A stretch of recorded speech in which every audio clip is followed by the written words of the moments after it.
네, 국토 3분의 1이 물에 잠기는 최악의 홍수를 겪은 파키스탄은 여전히 수백만 명이 집을 떠나 생활하고 있습니다. 콜레라 같은 수인성 질병까지 퍼지면서 피해는 누적되고 있습니다. 주 파키스탄 서상표 대사 연결돼 있습니다. 대사님 나와 계시죠? 예, 안녕하세요. 예. 예, 대사님 안녕하십니까? 네, 주파키스탄 서상표 대사입니다. 예, 일단 대사관 직원분들 괜찮으신지 좀 궁금합니다. 다행히 대사관 직원들하고 대사관에서 근무하는 현지 직원들 모두 다 안전합니다. 대사관은 수도 이슬라마바드에 있고요. 그리고 저희가 교민이 많은 카라치 분관이 있는데 대도시 지역은 이번 홍수 피해를 좀 덜 받아서요. 다들 안전합니다. 그렇군요. 현지 우리 교민들의 피해는 확인된 게 있을까요? 다행히 교민들 피해도 없습니다. 교민들이 아까 말씀드렸던 이슬라마바드 수도하고 카라치하고 또 저희가 라호르라는 큰 도시가 하나 더 있는데 그쪽 대도시 지역에 대부분 거주하고 계시고요. 예. 그리고 이번 홍수 피해는 좀 신두주 북쪽에 인더스강 유역으로 해서 크게 피해를 봤고요. 그리고 북쪽에 카이보 팍툰콰주 일부 그리고 서쪽에 발로치스탄주 일부 지방 중심으로 해서 피해가 많아가지고요. 교민들이 안전하고요. 다행히 6월부터 9월까지 비가 많이 왔는데 예. 그 기간 동안 우리 교민께서 피해 지역을 방문한 적이 없는 걸로 저희가 파악하고 있습니다. 예, 천만다행입니다. 파키스탄 정부가 집계하는 현재 피해 상황은 어떻습니까? 기본적으로 좀 피해가 계속 늘어나고 있는데요. 사망자 수가 지금 1,700명으로 좀 늘어났습니다. 부상자 수가 13,000명으로 많다 보니까요. 사망자 수가 부상자에서 좀 계속 증가를 하고 있고요. 이번에 홍수 피해로 한 3,300만 파키스탄 국민들이 피해를 입었고요.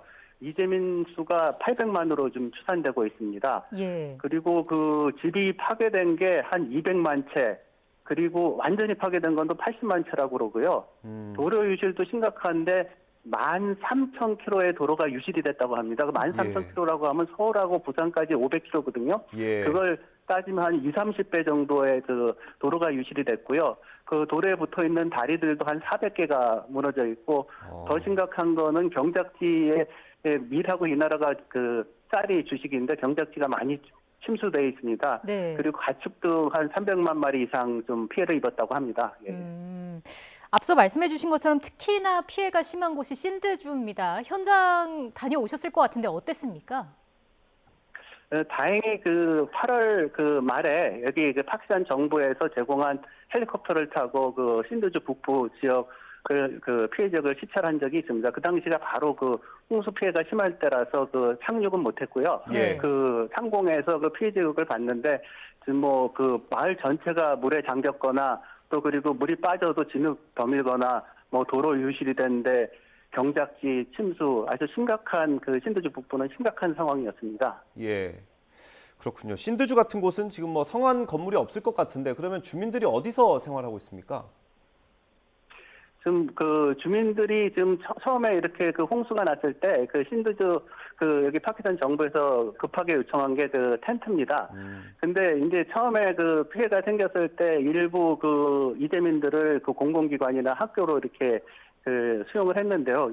워낙 이재민 수가 많다 보니까 결국 노천에서 수용하게 되고 그러다 보니까 결국은 이제 저희가 텐트가 모자라서 주변국이라든지 여러 나라들에서 텐트를 제공을 하고 해서 지금은 어느 정도 상황이 좀 안정된 상태입니다. 그렇군요. 지금 그리고 콜레라 같은 수인성 질병도 심각하다고 하던데 특히나 아이들이 취약할 것 같습니다. 어떻습니까? 아까 피해 지역 중에서 북부의 카이보 팍툰콰주나 서쪽의 발로탄주는 물이 빠져서 지금 마르고 있어서 복구 단계에 들어갔는데 신두주 북부 지역은 아직도 물이 잘 안 빠져 있습니다. 그래서 예. 수인성 질병이 심해서요. 말라리아라든지 오음, 설사도 많다고 그러고 제가 듣기로 호흡기 질환도 되게 많다고 합니다. 그래서 상당히 그 부분이 심각한 상태고 그래서 며칠 전에 유엔에서 추가로 8억 불 지원을 했는데 그중에 상당 부분이 이런 질병 퇴치에 들어가게 될 겁니다. 그리고 예. 이 나라가 의료시설이 사실 취약한데 인구가 2억 2천만이 되다 보니까 전국의 의료 서비스가 제공이 잘 안 됩니다. 그래서 저희 1, 2년 전에 저희 코로나 당시에도 우리나라를 비롯해서 많은 나라들이 지원을 많이 했고요. 의료 장비라든지 마스크 또 손세정제 이런 뭐 백신까지 해서 지원을 많이 했는데 이 나라의 지금 사실 의료 상태가 상당히 지금 어려운 상황에 있습니다. 예. 파키스탄 같은 경우 홍수 이전에도 영양이 부족한 아이들이 많은 편이지 않았습니까? 지금 상황 더 심각하겠죠? 예, 파키스탄은 전통적으로 좀 인구가 많아서요. 식량난이 심각했었는데요. 여기 도심 지역은 그래도 이제 한 가정에 자녀분들이 2명에서 많게는 3명인데 아직도 시골 지방에 내려가 보면 뭐 5명, 6명, 7명 그리고 10명 넘는 가정이 많고요. 그러다 보니까 지방을 중심으로 해서 영양 공급이 잘 안 돼서 유엔기구 유엔 식량계획 WFP나 유니세프 이런 데서 많이 도와주고 저희도 많이 도와주고 있습니다. 근데 식량 문제가 좀 아시겠지만 여기 우크라이나에서 전쟁이 있었죠. 예. 전쟁이 좀 일어나고 있죠. 이 나라가 우크라이나에서 밀 수입을 많이 했는데 밀 수입이 안 되고 또 식량 가격도 올라서 더 심각해졌는데 이번 홍수 피해로 이게 더 어려운 상황이 돼서 아까 말씀드렸던 유엔에서 8억 불 지원의 또 일부가 또 식량 공급에 들어갈 겁니다. 예, 빨리 상황이 좀 나아지고 하루빨리 복구가 돼야 할 텐데 물이 빠지려면은 앞으로 한 6개월은 더 걸린다 이런 얘기가 있더라고요. 이건 왜 그런 겁니까?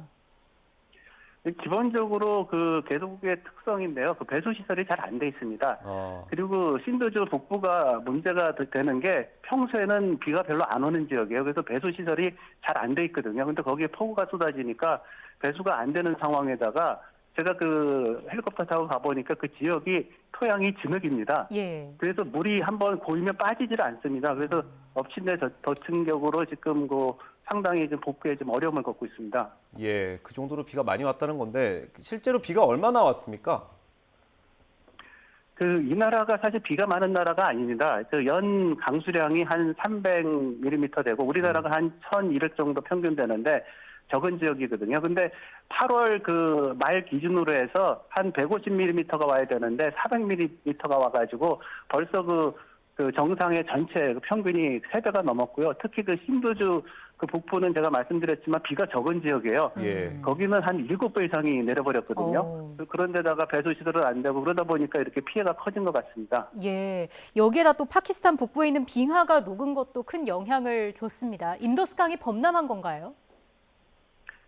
예, 신드스 북부에 가장 심한 게 이제 인더스강이 범람한 건데요. 2010년에 한번 홍수가 있었습니다.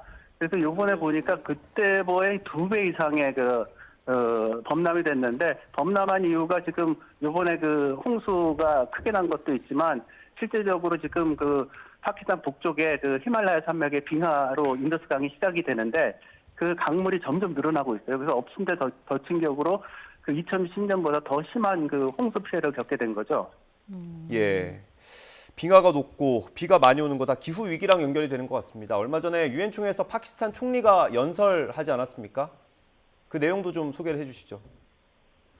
여기 기본적으로 이제 파키스탄 총리께서 얘기를 하신 거는 기후 변화라는 게 이제 글로벌 이슈지 않습니까? 글로벌 이슈라는 거는 한 나라가 대응할 수 있는 없는 일입니다. 초국경적인 거고 기후 변화는 파키스탄은 산업이 발달하지 않은 국가입니다. 그래서 온실가스 배출량이 1% 미만입니다. 네. 그런데 지금 아까 얘기했던 히말라야라든지 그런 홍수 피해를 가장 극심하게 많이 받고 있는 나라거든요. 그래서 파키스탄 총리께서 얘기하신 게 기본적으로 우리가 싸우지만 지금 당장에 이렇게 홍수 피해가 심각할 때는 국제사회의 구호 손길이 오는데 또 지나가면 다 까먹는다는 거죠. 그래서 결국은 파키스탄 홀로서 이렇게 글로벌 이슈, 기후변화하고 싸워야 된다는 상황에 대해서 아마 말씀하신 것으로 이해를 하고 있습니다. 예, 파키스탄 스스로 만들지 않은 위기와 현재 싸우고 있습니다. 국제사회 지원이 절실한 상황인데요. 마지막으로 우리 정부 또 대사관에서 어떤 역할을 하고 있는지 설명을 부탁드리겠습니다. 예, 기본적으로 이제 파키스탄에 처음에 홍수가 왔을 때 구호가 필요하다고 이 정도도 느꼈던 게 8월 말쯤인데요. 그때 이제 다들 여기 외교단이라든지 피해가 얼마나 심각한지 도심 지역은 그렇게 심하지는 않아가지고요. 고민을 하고 있었을 때 우리 정부에서 신속하게 30만 불 지원을 발표를 했습니다. 예. 그래서 파키스탄 정부가 그거에 대해서 되게 고마워하고요. 그래서 제가 얼마 전에 카라치 밑에 항구 도시에 그쪽을 중심으로 해서 저희가 이제 국어의 물자가 가는데 비행기로 저희가 급한 거 여기 식수가 별로 안 좋아서 식수정화제라든지 그리고 비상보험 담요 급하게 필요한 것들을 저희가 좀 전달을 했고요.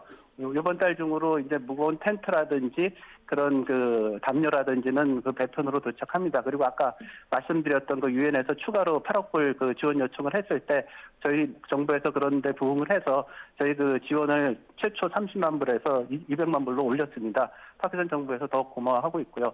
더 좋은 거는 여기 파키스탄에 계시는 한국민들 그리고 현지 기업들이 구애 손길을 주고 있는데요. 그게 벌써 50만 불이 넘고 있습니다. 네. 그래서 파키스탄 사람들이 되게 좋아하고 있고요. 마지막으로 한 가지 저희 파키스탄 사람들한테 들었는데 요즘 인터넷이라든지 SNS로 한국도 홍수가 난 걸 알고 있거든요. 예. 근데 홍수를 겪은 나라가 이렇게 구호를 준다고 해서 더 고마워한다는 그런 표현을 많이 받고 있습니다. 그렇군요. 하루빨리 생활이 좀 안정되기를 함께 기원하겠습니다. 지금까지 주 파키스탄 서상표 대사와 이야기 나눴습니다. 오늘 말씀 잘 들었습니다. 예, 감사합니다.